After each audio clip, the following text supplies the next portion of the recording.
Hello नमस्कार, welcome to AK organic. तो आज की इस वीडियो में हम बात करने वाले हैं कोरे विंटर रिएक्शन की, जिसे हम कोरे विंटर ओलेफिन सिंथेसिस भी बोलते हैं या कोरे विंटर ओलेफिनेशन भी बोलते हैं।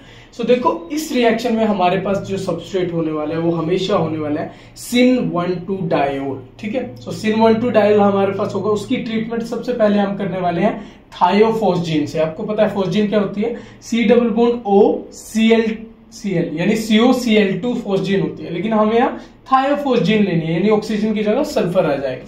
उससे हम एक स्पीशीज बनाने वाले हैं जिसे बोलते हैं थायोनोकार्बोनेट, यानी ये जो है थायोकार्बोनेट फंक्शनल ग्रुप बेसिकली इसमें आ जाता है, इसे थायोनोकार्बोनेट बोल देंगे।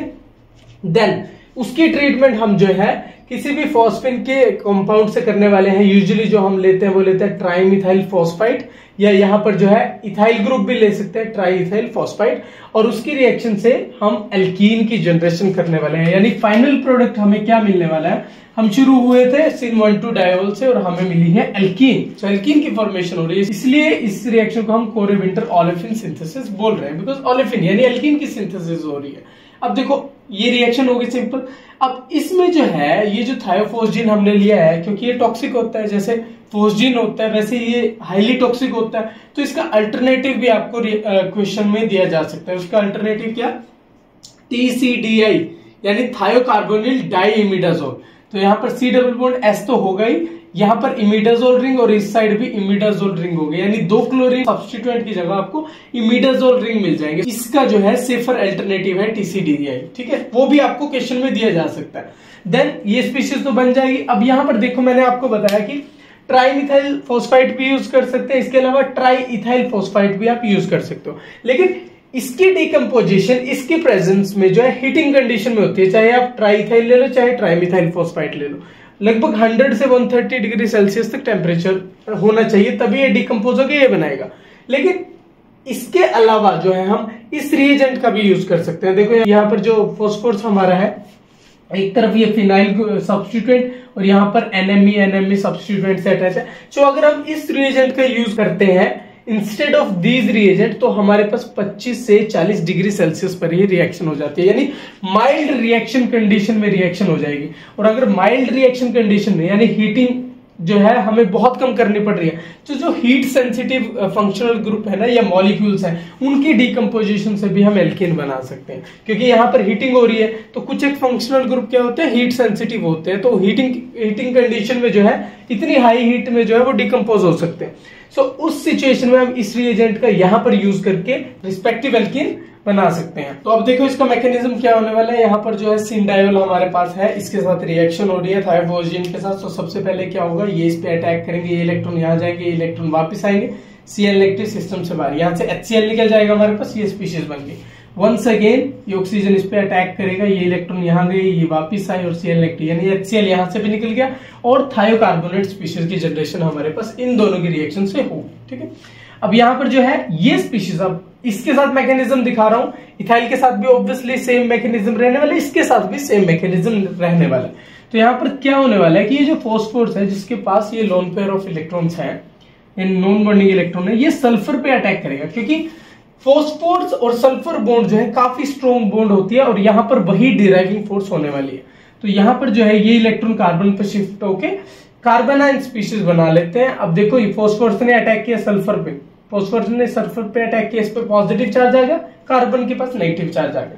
उसके बाद क्या होगा कि फॉस्फोरस जो है सल्फर के साथ डबल बॉन्ड बनाएगा और यहाँ पर हमारे पास कार्बन की जनरेशन हो जाएगी। ठीक है, और सिस्टम से क्या निकलेगा? P+S OMe ये सिस्टम से बाहर निकल जाएगा। हमारे पास कार्बन एज एन इंटरमीडिएट बन चुकी है, और इसकी रीअरेंजमेंट से अगर आप देखें यहाँ पर ऐसे, तो यहाँ पर CO2 सिस्टम से बाहर निकल जाएगी और हमारे पास एल्कीन की फॉर्मेशन हो जाएगी। अब ये प्रोसेस वाया कार्बन इंटरमीडिएट भी पॉसिबल है, और ये प्रोसेस कंसर्टेड भी पॉसिबल है कि डायरेक्ट कार्बन इंटरमीडिएट ना बने, कंसर्टेड स्टेप में ये सब कुछ हुआ और हमारे पास एल्कीन की फॉर्मेशन होगी। सो दोनों ही पॉसिबल वेज है हमारे पास, लेकिन अगर पूछा जाए तो ऑब्वियसली कार्बन इंटरमीडिएट की फॉर्मेशन होती है, अदरवाइज कंसर्टेड वे में डायरेक्ट जो है आप एल्कीन की फॉर्मेशन यहाँ पर दिखा सकते हो। तो यहाँ पर इसकी जनरेशन हमारे पास फाइनल प्रोडक्ट की होगी। अब ये जो 1,2 डायल लिए हैं हमने, ऑब्वियसली सिन चाहिए। सिन क्यों चाहिए? ऑब्वियसली सेम साइड से अटैक करके ClCl को निकाल के ये थायोनोकार्बोनेट की जनरेशन होने वाली है। अब अगर ये मान लिया एक है हमारे पास अबव द प्लेन, एक है बिलो द प्लेन। अब सिन का मतलब क्या होता है कि दोनों सेम साइड होने चाहिए, या तो दोनों को ऊपर रखो सेम प्लेन में रखो, या फिर दोनों को अबव द प्लेन रखो, दोनों को बिलो द प्लेन रखो, वो सिन होते हैं। लेकिन अगर एक अबव द प्लेन एक बिलो द प्लेन हो और ये एसाइक्लिक सिस्टम हो, मतलब साइक्लिक नहीं है, सो उस सिचुएशन में अगर आप देखो तो ये कार्बन कार्बन सिंगल बॉन्ड है एसाइक्लिक सिस्टम में। So carbon carbon single bond के अराउंड रोटेशन पॉसिबल होती है, एनर्जी बैरियर इतना ज्यादा होता नहीं, तो रोटेशन हो जाएगी। उसके रिस्पेक्ट में भी हमें एल्कीन मिलने वाली है। उससे भी हम पहले सिन डायोल बनाएंगे रोटेशन से एंड देन एल्कीन की फॉर्मेशन करेंगे। बट कोई ऐसा रिजिड सिस्टम हो, जैसे 3 मेंबर्ड साइक्लिक रिंग ले सकते हो, 4 मेंबर्ड, 5 मेंबर्ड या 6 मेंबर्ड। पहला केस कि अगर दोनों OH जो है 3 to 6 मेंबर्ड रिंग में सेम साइड पे हो, वहां तो रिएक्शन हो जाएगी। लेकिन दोनों जो है अपोजिट साइड हो 3 to 6 मेंबर्ड रिंग में, सो उस केस में जो है रिएक्शन हमारे पास नहीं होने वाली है। लेकिन हायर मेंबर्ड रिंग देखें 8, 9, 10, 11 हायर मेंबर्ड, अगर हम साइक्लिक सिस्टम देखें तो उसमें फ्लेक्सिबिलिटी आ जाती है, जिसकी वजह से अगर एक OH मान लिया 8 मेंबर्ड रिंग पे अबव है, एक बिलो है, तो वहां पर अगर फ्लेक्सिबिलिटी है तो उससे क्या होता है कि OH जो है वो सेम प्लेन में आ जाते हैं और रिएक्शन हो जाती है। ठीक है, अभी हम उसके एग्जांपल्स भी देखेंगे। सो बेसिकली हमारे पास होने यही वाला है कि सिन 1,2 डायोल से हम एल्कीन की फॉर्मेशन करने वाले हैं। तो अब इसके कुछ क्वेश्चंस देख लेते हैं। उससे पहले ये देखो कि जितने भी क्वेश्चन हम यहाँ करने वाले हैं, ऑब्वियसली मैकेनिज्म जैसे हमने किया है सेम रहने वाला है। और दूसरा, ये कोरेबिंटर रिएक्शन जो है कि स्टीरियो स्पेसिफिक रिएक्शन है, यानी हम जो भी सबस्ट्रेट ले रहे हैं उससे जो है स्पेसिफिक स्टीरियो आइसोमर हमारे पास बनने वाला है। मेजर माइनर नहीं बनेगा, एक्सक्लूसिव प्रोडक्ट बनने वाला है, यानी एक सिंगल आइसोमर हमारे पास आने वाला है। तो देखो ये वाला क्वेश्चन है, जैसे यहाँ पर जो है सिन डायोल है, OH OH सेम साइड में है। सो इस तरह के क्वेश्चन में जहां सिन 1,2 डायोल आपके पास है ही, उस सिचुएशन में बस आपको OH OH को हटा देना है और यहाँ पर डबल बॉन्ड लगा देनी है और आपके पास प्रोडक्ट की फॉर्मेशन हो जाएगी। Very simple. ठीक है, अब सेकंड देखो कि एक OH तो अबव द प्लेन है लेकिन एक बिलो द प्लेन है। उस सिचुएशन में क्योंकि ये देखो एसाइक्लिक सिस्टम है, यहाँ कार्बन कार्बन सिंगल बॉन्ड है, सो हमें क्या करना है, इस एंटी 1,2 डायोल को सिन 1,2 डायोल में कन्वर्ट करना है। तो वो कैसे कर सकते हैं? अगर आप देखो कि यहाँ जो कार्बन से ये pH प्लेन में है, OH अबव द प्लेन है, सो H जो है ये बिलो द प्लेन हो गया, ये बिलो द प्लेन है, यहाँ पर H जो है अबव द प्लेन हो गया। ठीक है, सो आप इसको सोहर्स में ऐसे भी ड्रॉ कर सकते हो कि ये देखो pH, OH फ्रंट में है, H बैक साइड है, OH बैक साइड है, ये वाला बैक साइड है ऑब्वियसली। ठीक है, और ये बैक साइड होगा, ये फ्रंट में होगा और ये H फ्रंट में होगा। अगर आपको ये कन्वर्जन नहीं आती है तो मेरी स्टीरियो केमिस्ट्री की प्लेलिस्ट आप चेक कर सकते हो, डिस्क्रिप्शन में आपको उसका लिंक मिल जाएगा। मैंने जो है ब्रीफ में स्टीरियो केमिस्ट्री पर 13 वीडियोस बना रखे हैं, काफी ब्रीफ में समझा रखा है, तो आपको सब चीजें स्टीरियो केमिस्ट्री से रिलेटेड क्लियर हो जाएंगी, तो आप वो चेकआउट कर सकते हो। तो देखो ये है, देन उस केस में अब देखो हमें क्या, ये तो एंटी डायोल है ना हमारे पास, एंटी 1,2 डायोल, इसको सिन में कन्वर्ट करना है।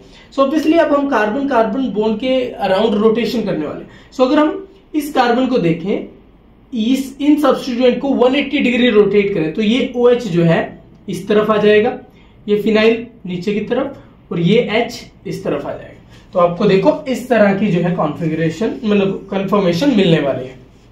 ठीक है, यहां पर जो है अब देखो OH इस तरफ आ चुका है, फिनाइल इस तरफ आ चुका है, H इस तरफ आ चुका है। और अगर आप देखें हुआ क्या है, ये देखो OH बैक साइड गया है, H फ्रंट में गया है, यहाँ पर OH ऑलरेडी बैक साइड में था, H फ्रंट में था और ये फिनाइल जो है प्लेन में ही है। तो यहाँ पर देखो OH भी बैक साइड, OH भी बैक साइड। आपको क्या करना है, दोनों OH को हटा करके डबल बॉन्ड जनरेट करनी है, यानी आपके पास इस केस में फाइनल प्रोडक्ट ये मिलने वाला है। सो देखो यहां से जो है सिन 1,2 डायोल से हम शुरू हुए थे, तो हमारे पास जो है ट्रांस एल्कीन बनी थी, या फिर आप बोल सकते हो ई एल्कीन बनी थी। अब यहां पर देखो एक तरह से हम एंटी 1,2 डायोल से शुरू हुए थे और यहां पर आपको सिस एल्कीन या फिर आप बोल सकते हो जेड एल्कीन की फॉर्मेशन हुई है। तो ये रिएक्शन जो है स्टीरियो स्पेसिफिक है। जब आप एंटी 1,2 डायोल लेके चल रहे हो सिस की फॉर्मेशन हो रही है, ट्रांस की नहीं हो रही है। जब आप सिन 1,2 डायोल लेके चल रहे हो आपके पास ट्रांस की फॉर्मेशन हो रही है। So this reaction is stereo specific reaction. अब इसके कुछ और क्वेश्चन देख लेते हैं। देखो जैसे ये सबस्ट्रेट हमारे पास है, सिन 1,2 डायोल है एंड इसकी रिएक्शन थायोफॉस्जीन के साथ। सो सबसे पहले ए प्रोडक्ट बना रखा है। ए प्रोडक्ट में क्या बनेगा, बेसिकली OH OH यहां से निकल जाएंगे क्योंकि HCl निकल जाएगा और यहाँ पर जो है हमारे पास C double bond S species की जनरेशन हो जाएगी, यानी ये हमारे पास ए प्रोडक्ट आ जाएगा। एंड बी में ऑब्वियसली इस रिएजेंट के साथ जो है रिएक्शन के बाद बी बना रखा है, यानी हमारे पास कोरेविंटर रिएक्शन कंप्लीटली होने वाली है। सो यहाँ पर जो है अगर आप देखो CO2 निकल जाएगा और ये सल्फर जो है फॉस्फोरस के साथ निकल जाएगा एंड देन हमारे पास यहाँ पर डबल बॉन्ड की फॉर्मेशन हो जाएगी। ठीक है, सो ये हमारा बी प्रोडक्ट हो जाएगा। अब यहाँ पर देखो, यहाँ पर हमारे पास 8 मेंबर जो है anti-1,2 डायोल है। अब जैसे कि हायर मेंबर साइक्लिक सिस्टम में क्या होता है, फ्लेक्सिबिलिटी आ जाती है, तो उस केस में जो है जो सिस है ऑब्वियसली सिस तो करेगा ही रिएक्ट और कोरेविंटर रिएक्शन से एल्कीन की जनरेशन करेगा ही करेगा, लेकिन जो ट्रांस है ना उसके रिस्पेक्ट में भी कोरेविंटर रिएक्शन जाती है और पर्टिकुलर प्रोडक्ट बनाती है। सो इस केस में अगर हम देखें ये एंटी है, लेकिन जब इसके साथ रिएक्शन हम करते हैं ना, ये नॉन प्लेनर होता है, प्लेनर तो ये है नहीं, तो ये दोनों OH OH सेम प्लेन में आके इसके साथ रिएक्ट करते हैं। HCl जो है सिस्टम से बाहर निकल जाता है और यहाँ पर OC डबल बॉन्ड S और यहाँ पर ऑक्सीजन भी इस कार्बन के साथ अटैच हो जाता है। ठीक है, लेकिन उस सिचुएशन में क्या होने वाला है, अगर ये दोनों प्लेन में आने वाले हैं सो ऑब्वियसली ये बॉन्ड प्लेन में नहीं रहेंगे। मतलब अगर ये बॉन्ड मैं मानता हूं कि बिलो द प्लेन होगी, सो ये बॉन्ड अबव द प्लेन चली जाएगी। ये नॉन प्लेनर ज्योमेट्री में जैसे ही फ्लेक्सिबिलिटी की वजह से OH OH सेम प्लेन में आके अटैक करेंगे इस पे, तो ये दोनों जो है बेसिकली ऑपोजिट चले जाएंगे। अगर आप बिलो द प्लेन दिखा रहे हो ये अबव द प्लेन, तो ये बिलो द प्लेन दिखाओगे तो ये अबव द प्लेन चला जाएगा। देन फर्दर क्या होने वाला है कि ऑब्वियसली इसकी प्रेजेंस में रिएक्शन होगी तो हमारे पास यहां पर जो है डबल बॉन्ड की फॉर्मेशन होने वाली है। ठीक है, अब अगर आप देखो यहाँ पर ई एल्कीन की जनरेशन होगी, क्योंकि ये बिलो द प्लेन है, ये अबव द प्लेन है। जो ये बनी है ई एल्कीन हमारे पास बनी है, यहाँ पर ऐसे जो है हम ई एल्कीन को रिप्रेजेंट करते हैं बेसिकली साइक्लोऑक्टीन। ठीक है, सो ये है ट्रांस साइक्लोऑक्टीन की फॉर्मेशन हमारे पास हो जाएगी। अब अगर हम देखें कि यहाँ पर जो हमारे पास सबस्ट्रेट था anti-1,2 डायोल, ये अबव द प्लेन OH और ये यहाँ पर बिलो द प्लेन OH, इसकी फॉर्मेशन अगर हमें करनी है तो इसके रिस्पेक्ट में एल्कीन लेनी पड़ेगी, यानी इसकी फॉर्मेशन किससे हुई होगी, ऑब्वियसली इससे हुई होगी, इससे साइक्लोऑक्टीन से। ठीक है, साइक्लोऑक्टीन से ही 1,2 डायोल बने होंगे, लेकिन कैसे बने होंगे हमें पता है कि प्रीवोस्ट डाइहाइड्रोक्सिलेशन रिएक्शन अगर हम देखें जिसमें हम किसका यूज करते हैं, हम आयोडीन का यूज करते हैं, देन सिल्वर 1 सॉल्ट का यूज करते हैं जिसमें हम सिल्वर एसीटेट या सिल्वर बेंजोएट ले सकते हैं। एंड देन जो है क्योंकि प्रीपोज डाइहाइड्रोक्सिलेशन जो है एनहाइड्रस कंडीशन में होती है, सो एनहाइड्रस कंडीशन में हम पहले तो इसका डाइएस्टर जनरेट करते हैं, यानी यहां पर जो है OCOPH बन जाएगा। देन उसकी बेसिक हाइड्रोलिसिस करके OH OH की जनरेशन हम कर लेते हैं। अगर आपको प्रीवोस डाइहाइड्रोक्सिलेशन के बारे में नहीं पता है तो जो हमारी नेम रिएक्शन की प्लेलिस्ट है उसको जाके आप चेकआउट कर सकते हो, वहां मैंने वुडवर्ड का केस भी बता रखा है। वुडवर्ड डाइहाइड्रोक्सिलेशन में बेसिकली ये दोनों सेम साइड आ जाते हैं OH OH। ठीक है, सिंग डायोल की फॉर्मेशन होती है, लेकिन प्रीवोस डाइहाइड्रोक्सिलेशन में हमारे पास anti-1,2 डायोल की फॉर्मेशन होती है, मैंने बता रखा है। सो ऐसे जो है आप बेसिकली ये anti-1,2 डायोल की जनरेशन कर सकते हो। देन कोरेविंटर रिएक्शन जो है हम इस ट्रांस एल्कीन की फॉर्मेशन कर सकते हैं। So this is all about Corey Winter reaction. I hope आपको ये सब चीजें अच्छे से समझ आ गई होंगी। फिर भी अगर आपका कोई डाउट इससे रिलेटेड रह गया हो देन कमेंट करके पूछ लीजिएगा। This is all about today. अगर आपको हमारी ये नेम रिएक्शन की सीरीज अच्छी लग रही है then like share and subscribe. एक और